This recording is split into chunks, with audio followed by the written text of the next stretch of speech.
Praise the Lord. आप सबको जय मसीह की। मैं परमेश्वर का धन्यवाद देता हूं आज की सुबह दिखाने के लिए। एक और दिन परमेश्वर ने हम सबके जीवन में जोड़ दिया। हम परमेश्वर को कोटि कोटि धन्यवाद दें। एक नया संदेश लेकर मैं आपका दोस्त पास्टर राजवंशी आपके सम्मुख उपस्थित हूं। और आज का संदेश बहुत विशेष है क्योंकि इसमें आज मेरे जीवन की दूसरी बड़ी गवाही है।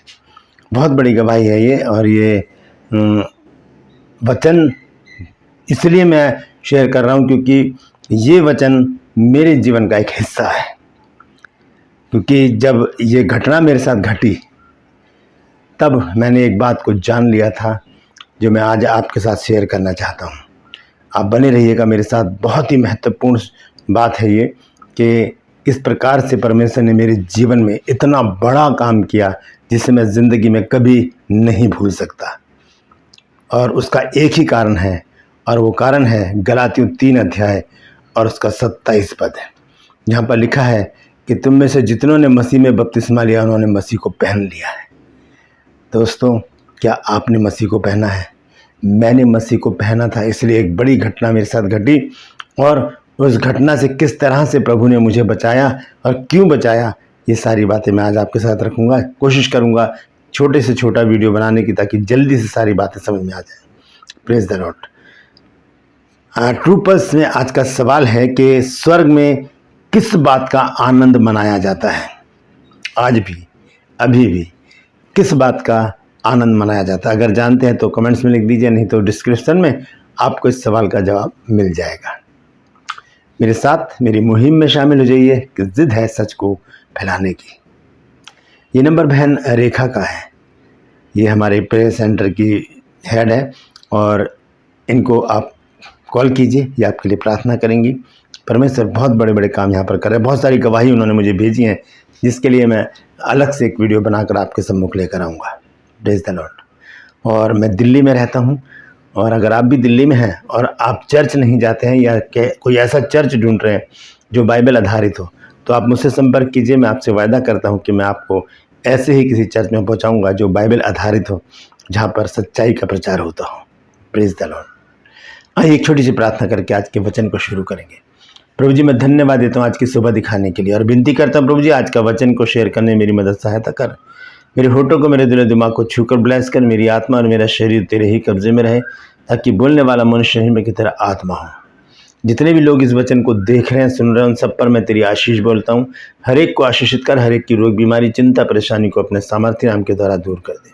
हर एक घर से लड़ाई झगड़े, तफरके, मनमुटाव, दूरियां, तलाक और प्रभु जी बांझपन, नशा, बेरोजगारी, कर्जे और प्रभु जी बुरी बीमारियां अपने सामर्थ्य नाम के द्वारा अपने बच्चों के घरों से दूर कर। खुशहाली दे, भला चंगा रख प्रभु अपने बच्चों को ताकि वो तेरी गवाही दे सकें कि प्रभु यीशु ने हमारे जीवन में बड़ा काम किया है। जो लोग डिप्रेशन में हैं उनके डिप्रेशन को दूर कर प्रभु जी।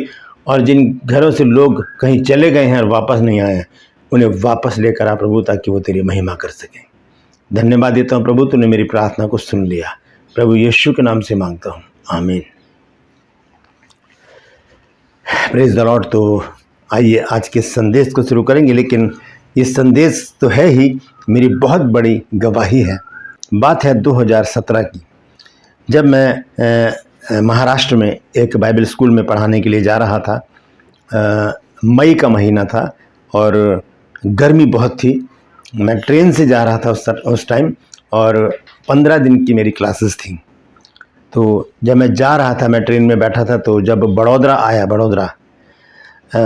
गुजरात में जब बड़ौदा में गाड़ी पहुंची तो वहाँ पर गाड़ी कम से कम 20 मिनट रुकती है। शायद मैं भूल गया क्योंकि 2017 की बात है ये। शायद 20 मिनट वहाँ पर रुकती है। लेकिन जहाँ मैं जा रहा था वहाँ के जो पास्टर हैं ब्रदर सुनील बंगेरा, वो मेरे बहुत अच्छे दोस्त हैं। उन्होंने मुझे मैसेज किया, कॉल किया मेरे को कि ब्रदर आप कॉलेज मत जाना, आप पहले मेरे घर आना, वहाँ से हम सुबह यहाँ से चलेंगे क्योंकि अगले ही दिन मेरी क्लास थी और मुझे 7 साढ़े 7 बजे बॉम्बे वीटी में उतर जाना था। वहाँ से वो मुझे लेने आते और फिर मैं उनके साथ चला जाता। लेकिन घटना बहुत बड़ी मेरे साथ घट गई उस समय। जब मैं बड़ौदा पहुँचा तो वहाँ पर क्या हुआ, जब वो फ़ोन पर बात कर रहे थे तो फ़ोन में बात आवाज़ आ नहीं रही थी। तो मैंने कहा ब्रदर मैं यहाँ पर गाड़ी थोड़ी देर रुकेगी, मैं बाहर बैठकर मैं आपसे मैसेज से बात करता हूँ। मैं बाहर चेयर लगी हुई थी, मैं वहाँ पर जाकर बैठ गया और मैं उनसे फ़ोन पर चैटिंग करने लगा, बातचीत करने लगा कि कैसे पहुंचना है, कहाँ पहुंचना है, सारी बातें मैं उनसे कर रहा था। और करते करते जब मैंने नज़र उठाई तो ट्रेन जो थी वो जा चुकी थी। मेरा सामान उसमें था, मेरे नोट्स उसमें थे, और मेरा मेरा जो बाइबल थी उसके अंदर, और बाइबल की में एक पॉकेट होती है, जैसे ये मेरी बाइबल है, यही बाइबल थी, और उसमें ये जो पॉकेट है इसमें मैंने पैसे रखे हुए थे जो मेरी ज़रूरत के पैसे थे, और कुछ पैसे मैंने अपनी जेब में भी रखे थे।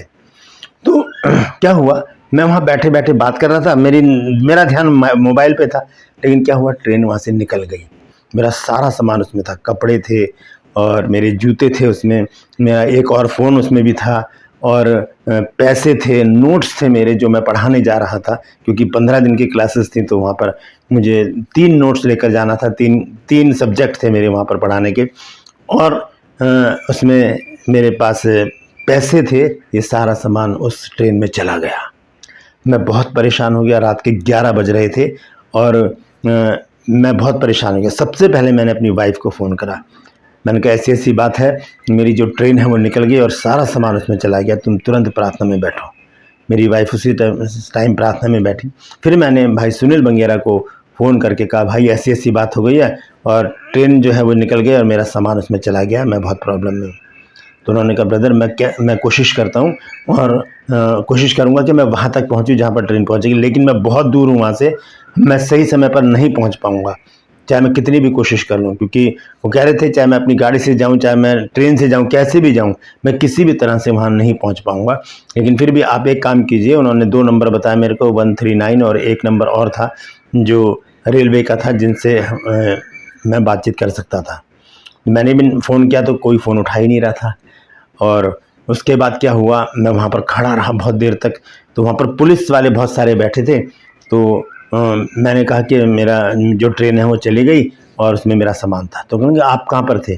तो मैं उनको कुछ बता नहीं पाया कि मैं कहाँ पर था। मैंने फिर भी कहा कि मैं बाहर ही रह गया, मेरा ध्यान कहीं और था। कह रहे कि वहाँ पर स्टेशन मास्टर के पास चले जाओ, वो बताएंगे क्या करना है। मैंने कहा ठीक है, मैं भाग कर गया वहाँ पर। तो प्रभु का धन्यवाद देता हूँ कि वो स्टेशन मास्टर वहाँ पर बैठे हुए थे। तो मैंने उनसे कहा कि ऐसे ऐसे मेरी ट्रेन चली गई है। उन्होंने कहा 139 पे या 161 ऐसे कुछ नंबर थे, उन पर आप कॉल कीजिए। और मैं कॉल कर रहा हूँ, कोई उठा ही नहीं रहा था। मैं निराश होकर वहाँ से वापस आ गया, और मैंने पसीने से तर हो रहा था, मई का महीना था, बहुत गर्मी थी। मैं वापस आया तो वहीं पुलिस वालों के पास आकर मैं खड़ा हो गया। तो वो बातें कर रहे थे बैठकर। तो मैंने कहा, सर मेरे लिए कुछ कीजिए, क्योंकि मेरी जो ट्रेन है वो चली गई है, उसमें मेरा सामान है। तो कहेंगे इसमें तो हम कुछ भी नहीं कर सकते, और अब तो ट्रेन तो बहुत आगे चली गई होगी। ट्रेन बड़ौदरा से जब आगे जाती है तो वहाँ पर एक और स्टेशन है, 2 घंटे बाद वहाँ पर पहुँचती है। तो वडोदरा से अगला जो स्टेशन है वो है सूरत। वडोदरा में 20 मिनट नहीं, 10 मिनट गाड़ी रुकती है, और वहाँ से 2 घंटे का सफ़र है सूरत तक का। तो मैं वहाँ पर फिर पुलिस वालों के पास खड़ा हो गया। अगला स्टेशन सूरत का था। मैं बहुत परेशान था, पसीने से तर हो गया था। तब मैंने उनसे कहा कि ऐसी ऐसी बात है, मेरी ट्रेन चली गई है, तो आप कुछ कीजिए। तो उन्होंने कहा हम तो कुछ नहीं कर सकते इसमें। लेकिन एक पुलिस वाला बैठा था आराम से, उसने फ़ोन उठाया और उसने फ़ोन मिलाया सूरत स्टेशन पर, और अपने दोस्त से बात की, वो भी पुलिस वाले थे। उन्होंने कहा, आ गया तो ड्यूटी पर? कहा हाँ मैं आ चुका हूँ भाई। तो कहा यार एक काम है, एक पैसेंजर है, उनका बैग इस ट्रेन पर चला गया। उन्होंने ट्रेन का नंबर मेरे से पूछा, बर्थ मेरा पूछा, मैंने सारी डिटेल उनको दी। और उन्होंने कहा ऐसे ऐसे एक पैसेंजर है, बहुत परेशान है, उनकी ट्रेन छूट गई है और उनका सामान उसमें है, या उसमें से वो निकाल लेना, और ये आ रहे हैं अगली गाड़ी से सूरत में, इनको दे देना। तो कह रहे ठीक है, मैं कोशिश करता हूँ। तो वहाँ पर से उन्होंने उनको बोला कि आप दूसरी ट्रेन पकड़ के आप सूरत निकल जाइए। मैं फटाफट गया, टिकट लिया मैंने, और फिर मैंने वहाँ पे, क्योंकि सारी ट्रेन सूरत ही जा रही थी, तो मैं एक ट्रेन में चढ़ा और खाली थी ट्रेन। मैं फिर भी इतना परेशान था कि मैं खड़े खड़े मैंने 2 घंटे का सफ़र तय किया। मैं सूरत स्टेशन पर जब उतरा तो वहाँ पर सुनसान पड़ा था। रात के मेरे ख्याल से 2 बज चुके थे और सुनसान पड़ा था, कोई भी नहीं था। वहाँ पर 3-4 लड़के खड़े थे। मैंने उनसे पूछा पुलिस चौकी किधर है? कहने लगे हमें तो पता नहीं। तो वहाँ पर एक पुलिस का जो निशान है, रेड और ब्लू कलर का, जो दीवार पे बना होता है क्रॉस में, तो वो वहाँ पर एक पेंट हुआ था। तो मैंने सोचा वहाँ पर होगा। मैंने देखा खुलकर तो वहाँ पर भी कुछ नहीं था। फिर मैं गया स्टेशन मास्टर के पास, तो वहाँ पर वो बैठे थे, इत्तेफाक की बात है। तो मैंने पूछा, सर यहाँ पर ये पुलिस चौकी किधर है? कहा 2nd फ्लोर पर चले जाओ। और मैं भागा वहाँ से सेकंड फ्लोर पर। मैं वहाँ पर गया तो एक लॉबी थी और वहाँ से 2 पुलिस वाले आ रहे थे। मैंने उनसे पूछा, सर यहाँ पर ऑफिस की तरफ, कह रहे वो जो दरवाज़ा खुला हुआ है वहाँ पर चले जाइए आप। मैं भाग कर गया वहाँ पर और जैसे मैंने एंट्री की तो मैंने देखा कि मेरा बैग है वहाँ पर रखा हुआ है। 2 पुलिस वालों ने सारा सामान मेज़ पे रखा हुआ है, मेरे कपड़े, मोबाइल वगैरह सब कुछ रखा हुआ है, बाइबल भी मेरी बाहर निकली हुई है, सारा सामान मेज़ पर फैला हुआ और वो चेक कर रहे हैं सब। एक पुलिस वाले थे, एसएचओ थे शायद, वो बैठे थे चेयर पर बैठे थे अपने, और बाइबल उनके सामने खुली हुई थी और उनके हाथ में वो पैसे थे जो मैंने बाइबल में रखे हुए थे। ऐसे पैसे लेकर बैठे थे। तो कहेंगे हाँ बोलिए। मैंने कहा सर ये बैग मेरा है। कल इधर आ जाओ फिर। तो मैं पुलिस वालों के सामने पास मुझे खड़ा कर दिया। उन्होंने पूछा क्या क्या सामान था, सारा सामान मैंने बताया ये, और फिर सब उन्होंने लिखवाया कितना सामान था, सारा सामान का फिर रेट उन्होंने लगाया, इतना पैसा, इतने पैसे थे, इतने पैसे का मोबाइल था, इतने पैसे के कपड़े, सब उन्होंने लिखा एक कागज़ पर और मेरे साइन लिए और कहा कि ये आपका सामान है, आप ले जा सकते हैं। तो फिर मैं वहाँ से जब चलने लगा तो फिर एक पुलिस वाले बैठे थे, उन्होंने कहा कि आप क्या क्रिश्चियन हैं? मैंने कहा जी हाँ। कहेंगे हमारे लिए भी प्रार्थना करना। मैंने कहा मैं ज़रूर करूँगा। दोस्तों इतना बड़ा नेटवर्क है रेलवे का, उसमें एक बैग का खो जाना और फिर उसे मिल जाना एक बहुत बड़ी गवाही है। ये किस अद्भुत रीति से वो बैग मुझे मिला है मैं आपको बता नहीं सकता। मैं इतना परेशान था उस समय, 11 बजे से रात के 3 बज गए थे और मैं बैग के लिए परेशान था क्योंकि उसमें मेरा बहुत कुछ सामान था। मेरे नोट्स थे, जो मेरी मेहनत थी, जो मैं पढ़ाने जा रहा था स्टूडेंट्स को, वो सब कुछ मुझे मिल गया। उसकी एक ही वजह थी, वो आज मैं आपको बताने जा रहा हूँ। गलातियों 3 अध्याय उसका 27 पद। उसकी वजह से हमारे जीवन में बड़े बड़े काम होते हैं, क्योंकि जब हम इस वचन को अपने जीवन में पूरा होता हुआ देखते हैं तब परमेश्वर हमारे जीवन में बड़े काम करता है। और तुम में से जितनों ने मसीह में बपतिस्मा लिया है उन्होंने मसीह को पहन लिया। जब हम मसीह को पहन लेते हैं तब परमेश्वर को मसीह दिखता है, शैतान को मसीह दिखता है। मैं राजमैसी हूँ, मैं राजमैसी नहीं दिखूंगा। मैंने अगर ये शर्ट पहन रखी है तो ये शर्ट मुझे दिख रही है। मैं अंदर कैसा मैंने बनियान पहन रखी है, मैंने पहनी भी है या नहीं है, फटी भी है, कैसी है, मेरा नंगपना किसी को नहीं दिख रहा, लेकिन ये शर्ट दिख रही है। ऐसे ही जब हम प्रभु यीशु मसीह को पहन लेते हैं तो परमेश्वर को प्रभु यीशु मसीह दिखता है। फिर परमेश्वर की दृष्टि प्रभु यीशु मसीह के ऊपर होती है कि जहाँ जहाँ हम जाते हैं प्रभु यीशु मसीह की ओर परमेश्वर की दृष्टि होती है और शैतान की भी दृष्टि होती है। इसलिए शैतान हमें नहीं छूता, क्योंकि यीशु मसीह को छूना उसके लिए खतरे से खाली नहीं है। हम बचते हुए पूरे संसार में घूम लेंगे और सही सलामत वापस आएंगे, क्योंकि हमने प्रभु यीशु मसीह को पहन रखा है। जब हम देखते हैं 1 यूहन्ना 5 अध्याय उसका 18 पद, तो लिखा है हम जानते हैं कि जो कोई परमेश्वर से उत्पन्न हुआ है, परमेश्वर से उत्पन्न होने का अर्थ है बपतिस्मा लेना। लिखा है कि हम जानते हैं कि जो कोई परमेश्वर से उत्पन्न हुआ है वो पाप नहीं करता, पर जो परमेश्वर से उत्पन्न हुआ है उसे वो बचाए रखता है और वो दुष्ट उसे छूने नहीं पाता। कोई नुकसान नहीं होगा हमारा, कोई प्रॉब्लम नहीं आएगी। प्रॉब्लम आएगी लेकिन वो सॉल्व हो जाएगी, क्योंकि हमने तो प्रभु यीशु मसीह को पहन रखा है, हमने बपतिस्मा ले रखा है। अब जब हमने बपतिस्मा ले लिया इसका मतलब हमने यीशु मसीह को पहन लिया है। अब यीशु मसीह के अंदर हम लोग हैं। शैतान को यीशु मसीह दिखेंगे, हम नहीं दिखेंगे, इसलिए वो हमें छुएगा ही नहीं। वो उनको छुएगा जिन्होंने यीशु मसीह को पहन ही नहीं रखा। वो उनके जीवन में काम करेगा जिन्होंने यीशु मसीह को पहनने के बाद भी ऐसे काम कर डाले कि वो सब कुछ व्यर्थ हो गया।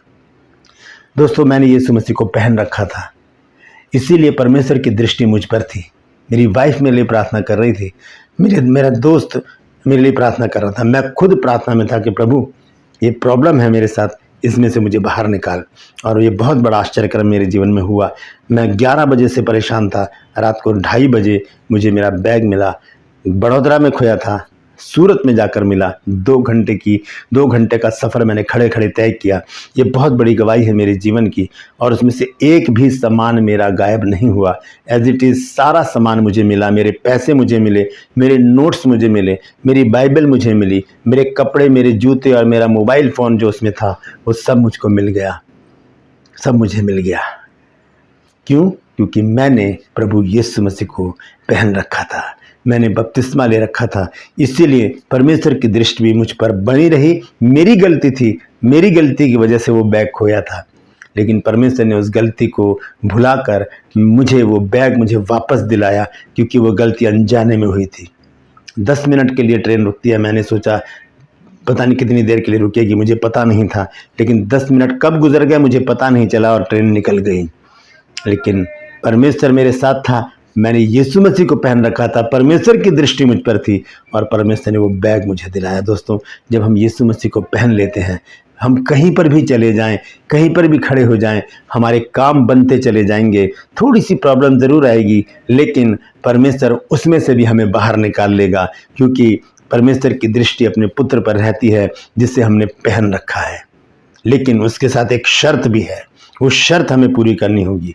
देखेंगे रोमियो की पत्री 13 अध्याय उसका 14 पद लिखा है, वरन प्रभु यीशु मसीह को पहन लो और शरीर की अभिलाषाओं को पूरा करने का उपाय ना करो। यीशु मसीह को पहनने के बाद हम शरीर की अभिलाषाओं को पूरा करने का उपाय ना करें, नहीं तो कोई भी आश्चर्यक्रम हमारे जीवन में नहीं होगा। मेरे जीवन में इतना बड़ा आश्चर्यक्रम हुआ क्योंकि मैंने यीशु मसीह को पहन रखा था, मेरा बैग मुझे वापस मिल गया, मेरा एक एक सामान मुझे वापस मिल गया, और इसमें परमेश्वर का सबसे बड़ा हाथ है। और फिर एक व्यक्ति को परमेश्वर ने मेरे लिए खड़ा करा, वो पुलिस वाले भाई जिन्होंने फ़ोन कर कर अपने दोस्त को मेरे बैग के लिए बताया। वो बैग लेकर वहाँ पर बैग लेने ट्रेन में गया वो भाई, और उसे लेकर आया, ऑफिस में रखा, और फिर वो बैग मुझे मिल गया। ऐसे ही परमेश्वर अपने लोगों को खड़ा करता है, उन लोगों के लिए जिन्होंने प्रभु यीशु मसीह को पहन लिया है। दोस्तों, यदि अभी तक आपने बपतिस्मा नहीं लिया है तो अपने पास्टर से बात कीजिए और शिक्षा लीजिए। पहले शिक्षा लीजिए बपतिस्मे की, कि बपतिस्मा क्या है, इसके फ़ायदे क्या हैं और ये क्यों लिया जाता है, सारी शिक्षा लीजिए, उसके बाद बपतिस्मा लीजिए। ऐसे नहीं कि विश्वास में आया तुरंत बपतिस्मा ले लिया। बहुत से पास्टर ऐसा करते हैं, बहुत से लोगों के फ़ोन मेरे पास आते हैं और वो बहुत परेशानी में होते हैं, बीमारी में, दुष्ट आत्माएं हैं उनके अंदर, लेकिन फिर वो कहते हैं कि हमने बपतिस्मा ले लिया है। तो ऐसे पास्टर लोग बहुत गलती करते हैं, जल्दी से बपतिस्मा देकर उनको अलग कर देते हैं, उनसे मिलते भी नहीं है, ना उनके लिए प्रार्थना करते हैं। तो दोस्तों, बपतिस्मा लेना बहुत ज़रूरी है, क्योंकि वो हमें हर एक प्रॉब्लम से बचाता है। परमेश्वर की दृष्टि हम पर रहती है और परमेश्वर हमें सारी मुसीबत से, परेशानी से, दुख से, तकलीफ़ों से, घटनाओं से और नुकसान होने से बचा लेता है। जैसे मेरे साथ परमेश्वर ने किया, वो आपके साथ भी हो सकता है, बशर्ते कि हम यीशु मसीह को पहनने के बाद अपनी अभिलाषाओं को पूरा ना करें। Praise the Lord. परमेश्वर इन वचनों के द्वारा हम सबको आशीष दे। यदि आज आपने कुछ नया सीखा है तो ज़रूर कमेंट्स में लिख दीजिएगा, और मेरी गवाही के लिए ज़रूर कमेंट लिखिएगा, क्योंकि परमेश्वर ही है जो ऐसे काम कर सकता है। इस वचन को शेयर कीजिए ताकि ये गवाही बहुत से लोगों तक पहुँचे। Praise the Lord. True pulse में आज का सवाल है कि स्वर्ग में किस बात का आनंद मनाया जाता है? अगर जानते हैं तो कमेंट्स में लिख दीजिए, नहीं तो डिस्क्रिप्शन में इस सवाल का जवाब आपको मिल जाएगा। मेरे साथ मेरी मुहिम में शामिल हो जाइए कि ज़िद है सच को फैलाने की। यदि अभी तक आपने मेरे इस चैनल को और दोनों चैनल्स को सब्सक्राइब नहीं किया है तो अभी सब्सक्राइब कर लीजिए, बेल आइकन को दबाइए ताकि नोटिफिकेशन आपके पास पहुंचे और नया वीडियो बिना व्यवधान के आपके पास पहुंच जाए। मेरे वीडियोस को लाइक कीजिए, शेयर कीजिए और कमेंट्स बॉक्स में आकर मुझसे ज़रूर बातचीत कीजिए। Praise the Lord. नंबर बहन रेखा का है, इनसे आप प्रार्थना करवा सकते हैं, कॉल कीजिए, बहन प्रार्थना करेंगी आपके लिए और प्रभु आपके जीवन में काम करेंगे। Praise the Lord. आज के लिए बस इतना ही, फिर मिलूंगा एक नए संदेश के साथ, एक नया वीडियो लेकर। तब तक के लिए मुझे इजाज़त दीजिए, लेकिन अपना और अपनों का ख्याल रखिए और प्रभु यीशु मसीह को पहन लीजिए, क्योंकि ये हमारे लिए, हमारे जीवन के लिए बहुत ज़रूरी है। हमारा नुकसान नहीं होगा, हमारी भलाई पर भलाई, भलाई पर भलाई होती चली जाएगी। Praise the Lord.